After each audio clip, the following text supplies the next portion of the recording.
to know. You need to focus. Do not forget my stories, Senua. I am with you still. Out of hell you have come, and now find yourself in Midgard, the world of men. Do not think it any less dangerous for that. Your path has taken you far from home, across the boundless sea, and you must go on to the heart of this place, to the heart of man. You have seen how the Northmen journey out to conquer, and this is one of their lands, as icy dark as Niflheim, yet as fiery as Muspel. It has not long been claimed, and they try still to tame it.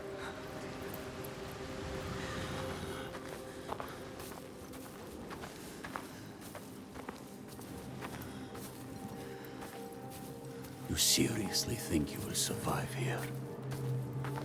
You don't know this place. He is evil. He knows this place. She shouldn't trust him.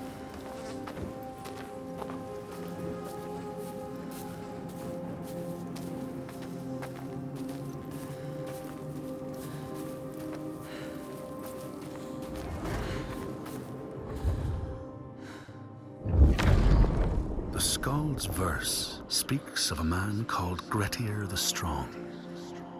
A strange and bloody life he led. And it happened in this land you have come to.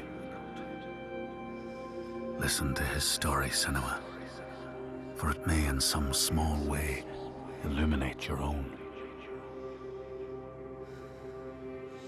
What was that? Something is hidden. Can you see it?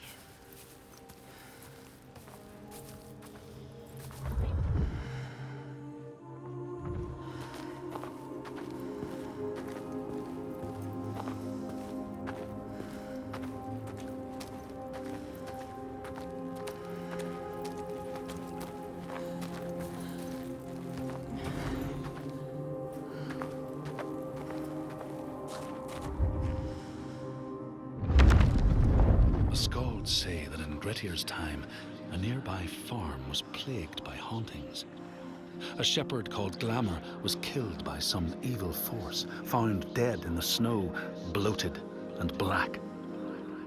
His body could not be taken to burial because he was held fast to the ground. So it was left.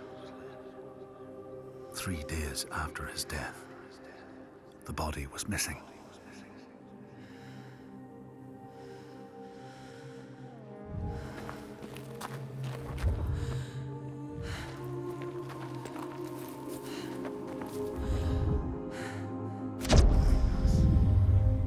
So beautiful. They're moving, transforming. Where will it take you? Where?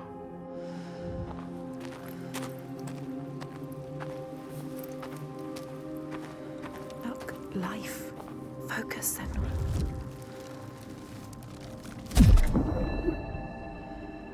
In all the places of the earth, they know that the gods and spirits affect man's path. All the misfortune that befalls man lies at their feet. If you have eyes to see, you see their presence and their power. Keep your eyes open, traveler, and you might see their faces.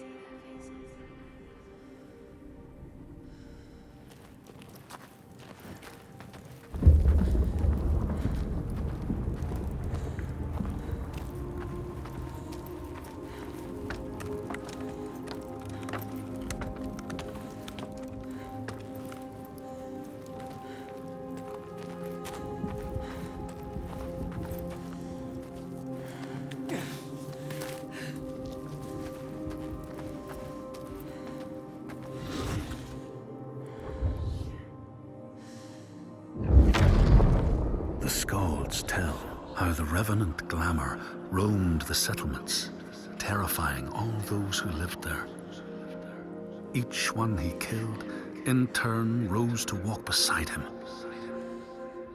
Thus, evil begets evil, But the man Grettir was proud and overbearing, and thought the Draugar no match for his strength.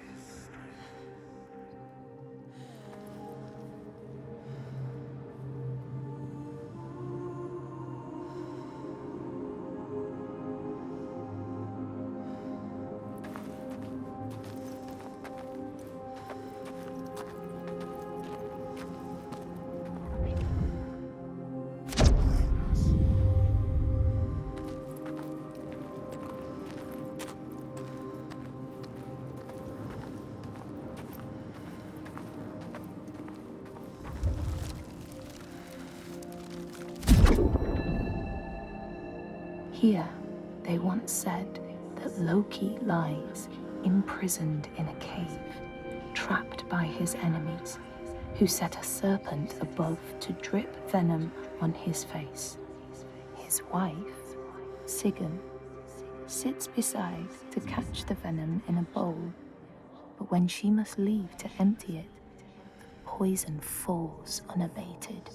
His pain is so great that he thrashes and writhes.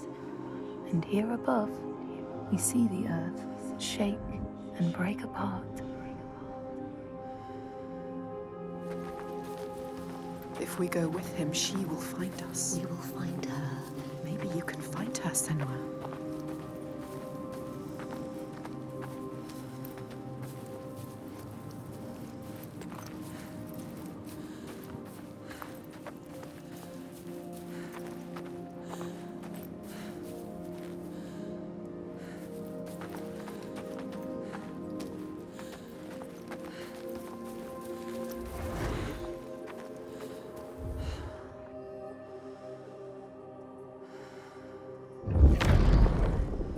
Say that Grettir fought and killed the Draugar Glamour. But not before Glamour had cursed him. His strength would be turned against him. His deeds bring death and exile. And he would be always before Grettir's eyes, making him afraid to be alone. He saw all sorts of phantoms wherever he looked. And thus, people who see things that aren't there are said to have Glamour's eyes.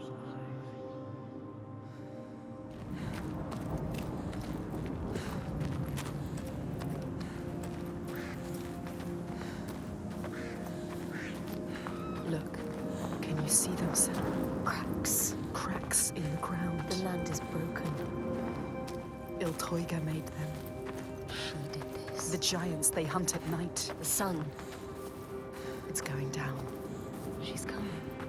The light is fading. Be careful.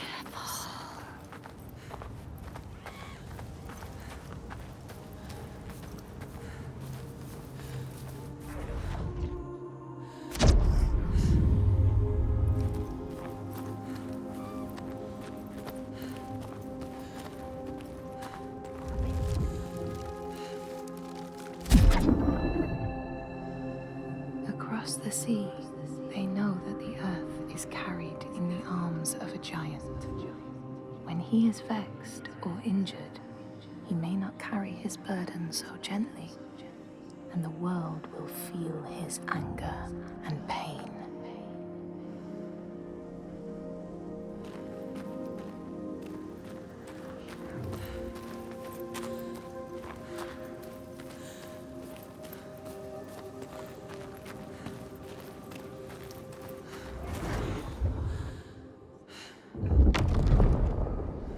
The Skalds tell how, in the time of Grettir's kinsman Thorgrim, there was a terrible famine.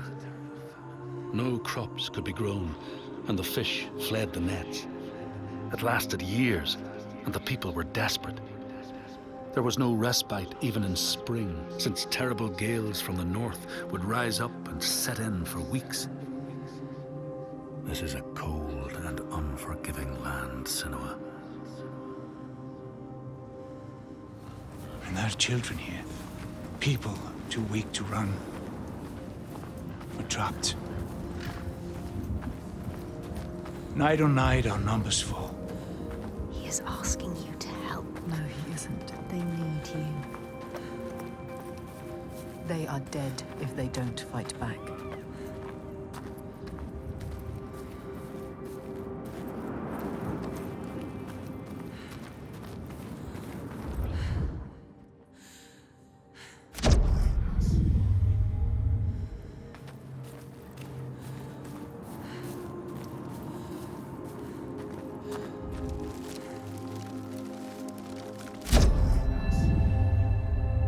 In a land far away, they say the winds are trapped inside the earth. They try always to make their escape, and they buffet and beat on the walls of their prison, causing the earth to quiver.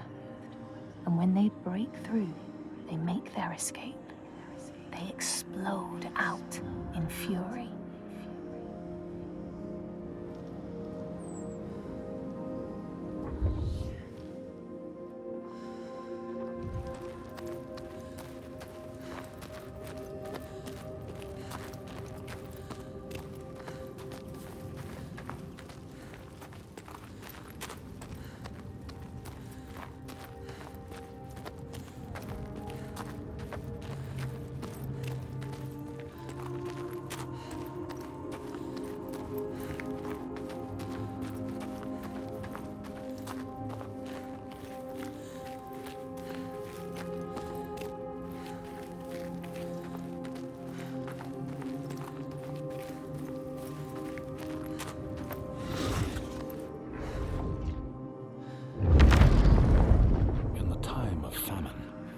Place known as Rifskar, Thorgrim found a huge finback whale, beached and dead. His neighbor, Thorfinn, had already found it and was in the process of flensing it. But Thorgrim claimed it as his own. Thorfinn said he would not give it up without a fight.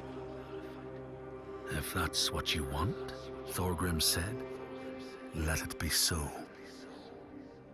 And he launched a blow at Thorfinn, cutting off his head in one strike.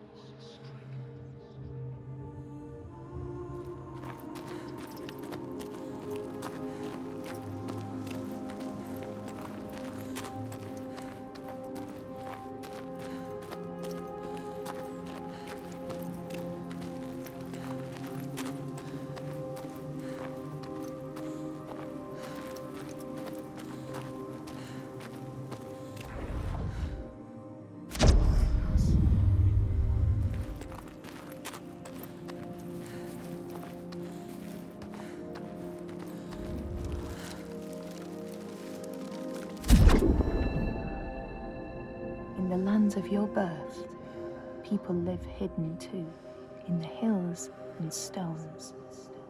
They may be the remnants of a godly race who lost a war with giants and, finding the world changed, retreated into silence. But you still see their carvings and circles from the time when they walked among men.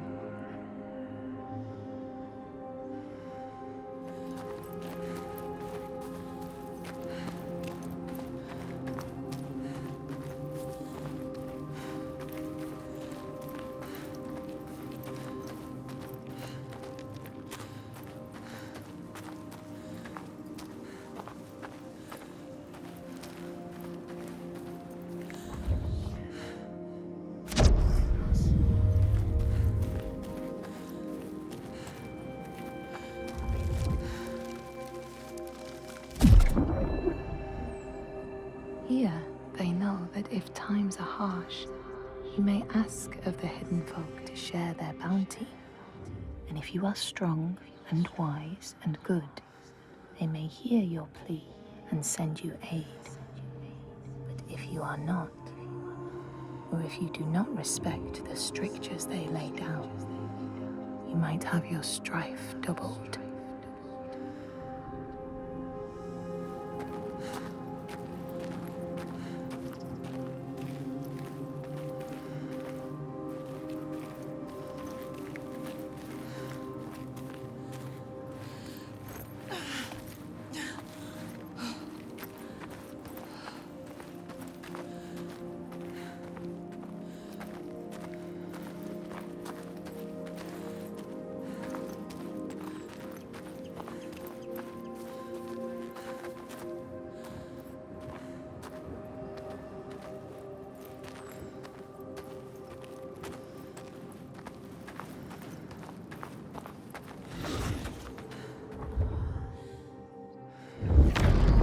Skalds say that the neighbors fought, armed only with the knives and axes they had brought to cut up the whale, even picking out the whale ribs to beat down their enemies.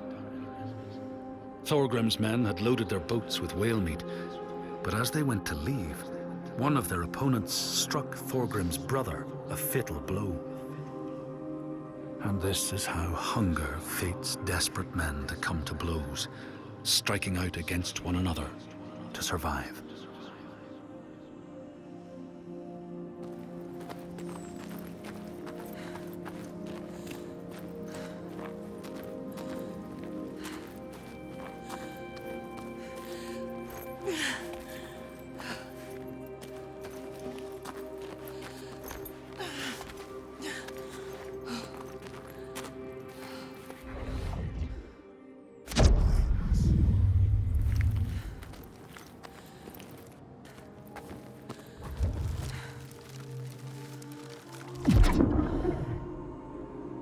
In the lands of your birth, and in these lands too, they know that people can be taken by the secret fair ones. If you are not careful and do not keep to the pathways, you may find yourself among them.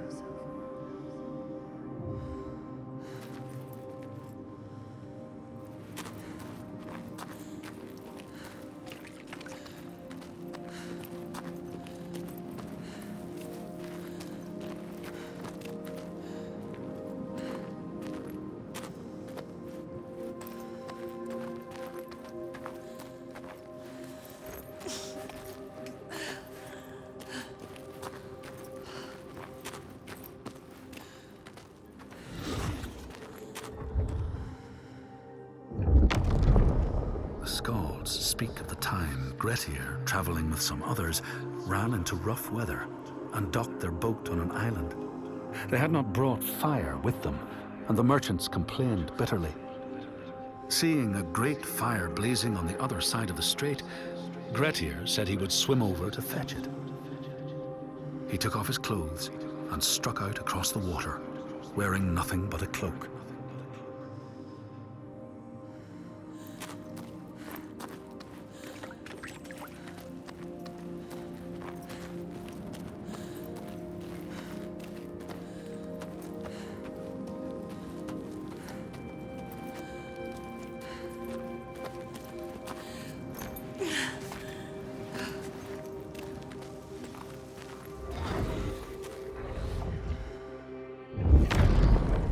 When Grettir came to the farm where the fire was burning, all was peaceful.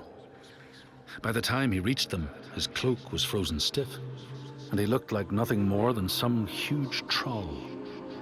The frightened farmhands struck out at him with the first things to hand, the burning logs from the fire. Grettir fought them off and got the fire he sought. But the sparks from the logs spread fire all over the house, and nobody survived the blaze.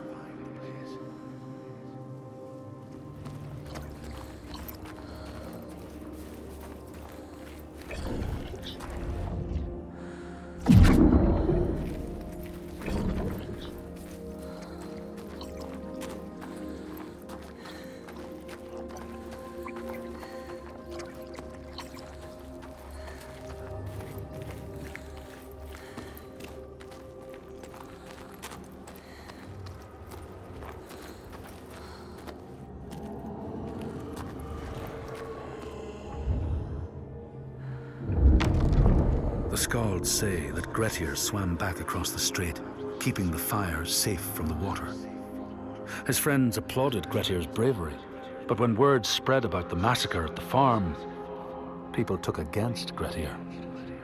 Nobody wanted anything to do with him, and when the news reached the Althing in the summer, Grettir was pronounced an outlaw. All doors would hence be shut to him.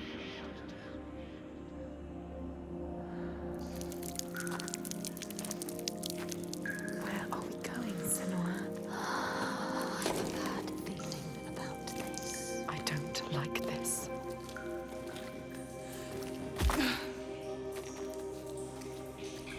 What were they looking for? The Hiddenfolk. Like, what is this place? Just a cave. She knows what she's doing. It's a trick. Trust yourself, Senua.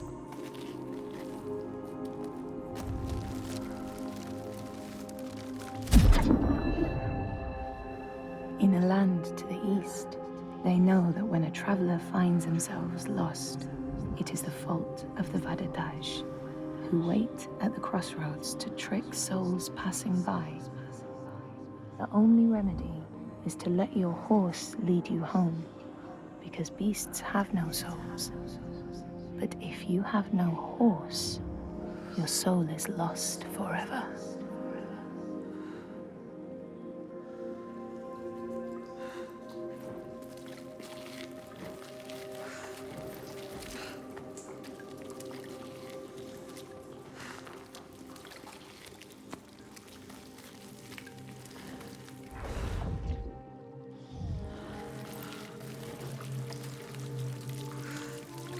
What? A light. Where is it? A light at the end of the darkness. Be careful with your torch. Don't let the torch die. If the light goes out, we will be lost here forever. Did they have to fight? She needs to be careful. Careful, Senua.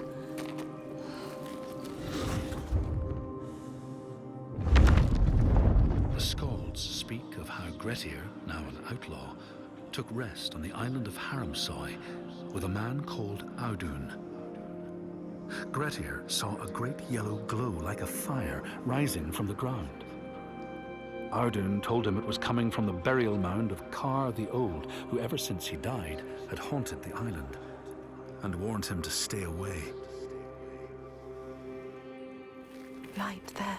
There, follow me. Beautiful. Entrancing. What does it mean? It must mean something. Something to be done here. There's What's to be done? to do. Find out.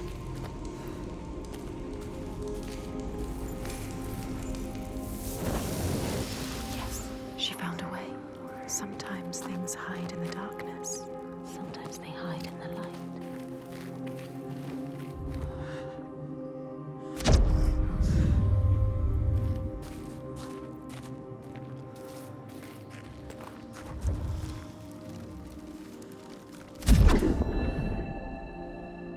In this place, they know that sometimes the Hiddenfolk will take their children and leave another in their place. These children may look the same as their own, but will be dazed and far away, or ill-tempered.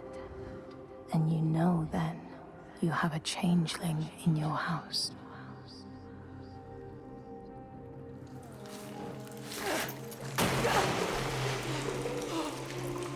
Water everywhere. This must be a special place. Senua, you have to get out of here. You could still die.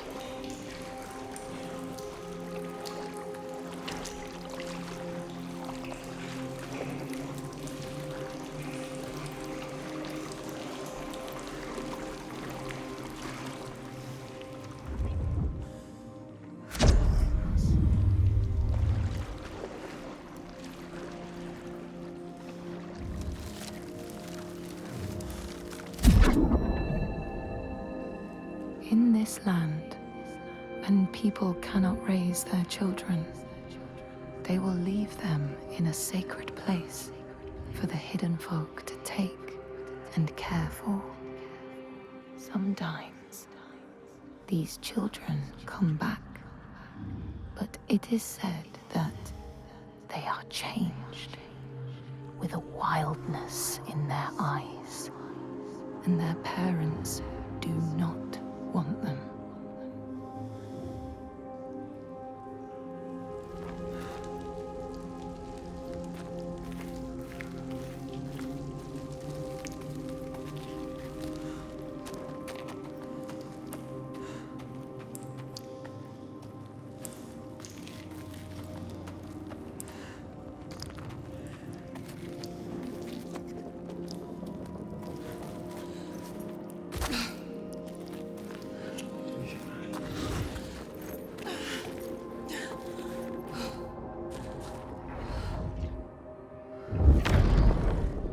The Skalds say Grettir wanted the sword that was buried in Kar's How, and would not be deterred from seeking it.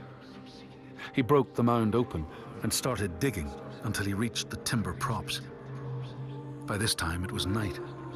Audun warned him again not to continue, but Grettir threw down a rope and went inside the mound. No light penetrated it, and it reeked of death.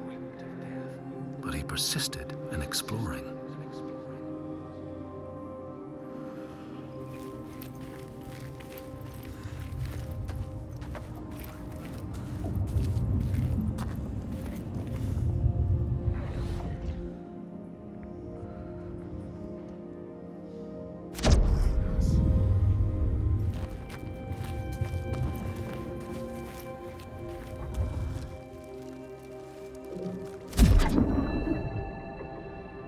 These people know that children who have died uncared for can return as Útburður, small ghosts clad in fluttering rags. When there are storms, they may cry as they did when they were human, and will look for their mothers until they find them, and never leave them again. Look at the rocks floating there. It's them. The Hiddenfolk. She is close now. Can you feel them? Can you hear them? Close to their world. Their world.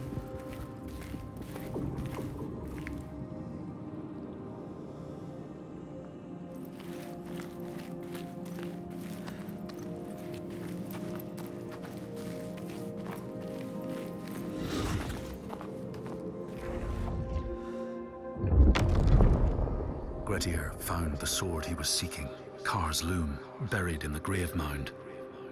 He went to leave, but before he could reach the rope, something grabbed him from behind, and Grettir realized the mound dweller would not let his treasure go. The two fought ferociously until Grettir got the advantage and chopped off the revenant's head. But Kar's loom would prove his undoing, fated to be the sword that killed him.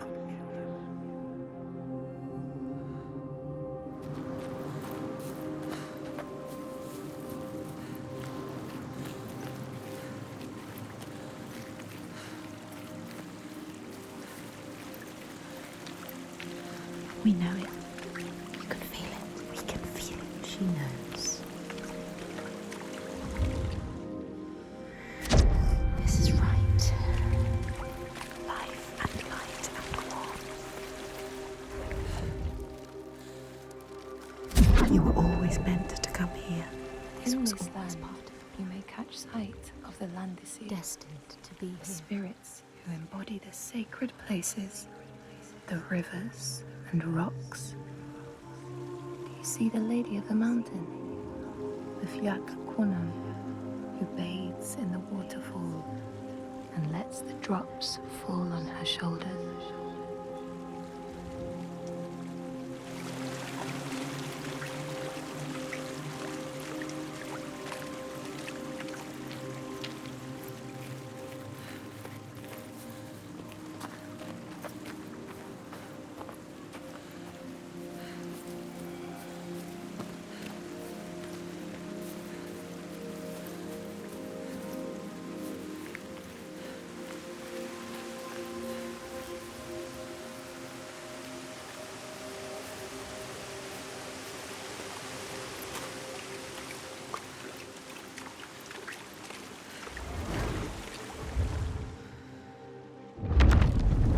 The Skald's verse tells how Grettir made many enemies with his proud and overbearing nature.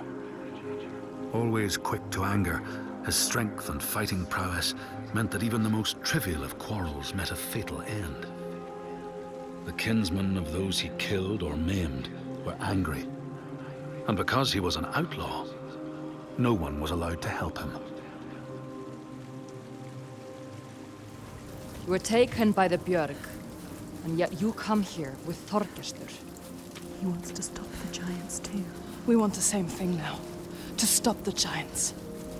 She doesn't trust him. Be careful, Senua. The Björg can't be trusted.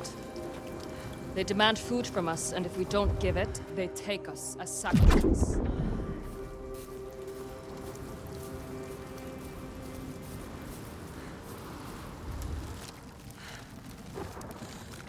She knows what it's like to lose people. In the heart of the Northlands, they know the storms are born of the Oshkoredi, the hunt of Odin. She wants to help. The huntsmen ride horses with eyes of fire. Their weapons clash like thunder, and it is best to hide inside, lest your spirit be called to join them.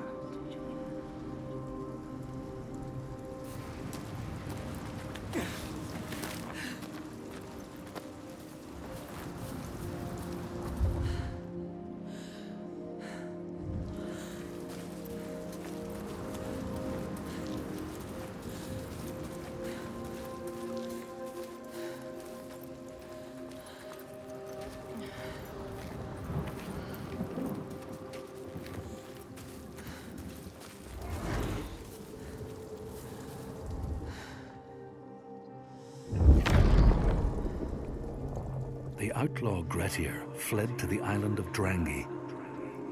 His enemies knew he was there, but he was still so strong and fierce, nobody could shift him.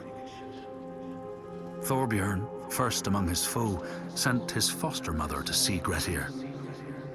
She was a Seithkona and very wily.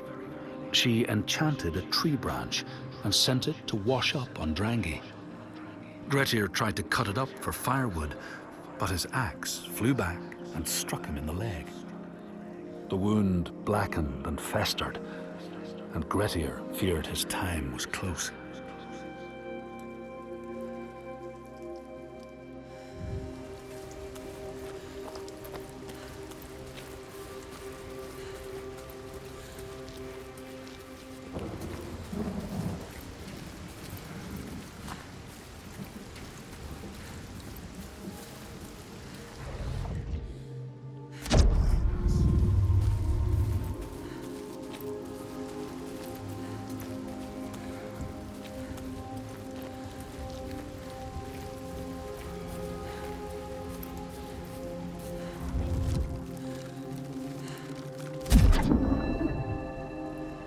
In your lands, traveler, they know that the Kailich, the hag of winter, is the one who hurls sleet and snow upon the land. She lives in a sea rock and rules the waves of the roiling winter ocean with her blackthorn staff. She strikes the ground to destroy the shoots of growing green, so the winter will lie long and low on the land. You need us to find it, but you must find us first.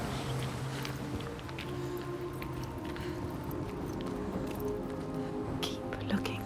I always knew you would find it. It's not over till it's done.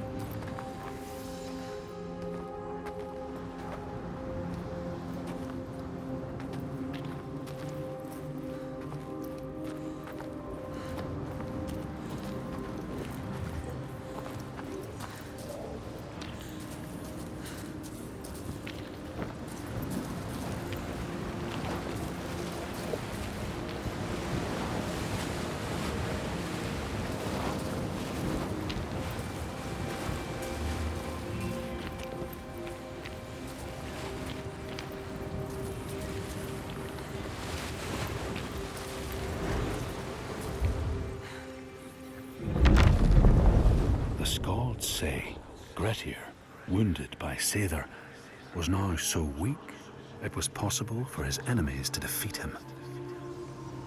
Under cover of night, Thorbjorn and his men attacked his shelter. They tried to disarm him, but he clung so firmly to his sword Kar's Loom that they had to cut off his arm to get it free. Then they used his sword to cut off his head, and the land's mightiest outlaw was dead.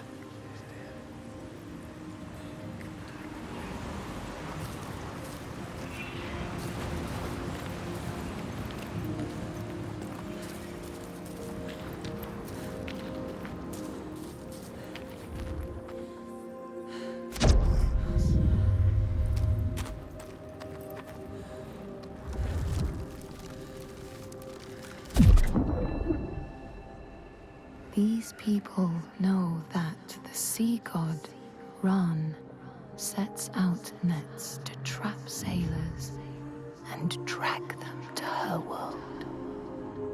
She sends the waves, her daughters, to wreck boats so she will have more men to take. And jealously, she pulls them down beneath the water.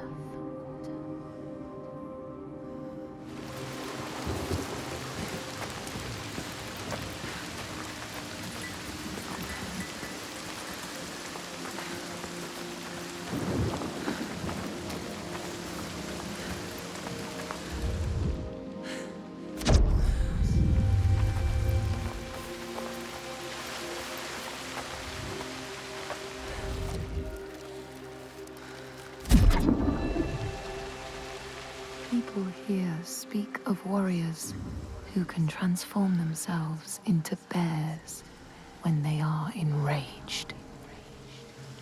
Their skin becomes hide so thick, no sword or spear can break it. When King Hrólfr fought Skald, many people saw a great bear fighting beside him, who killed more men with its paw than any 5 soldiers.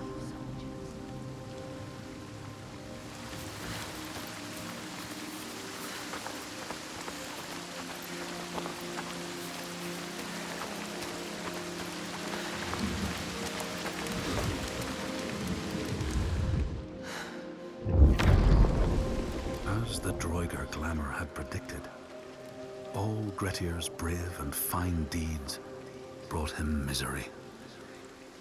So fate makes prisoners of us all. But it was Grettir's nature that made him fight the Draugar, and Grettir's nature that led to blood feud and exile. So what is truly our prison, Senua? Is our path ordained, and we powerless to change it? Or do we blame uncertain powers for what we ourselves ordain?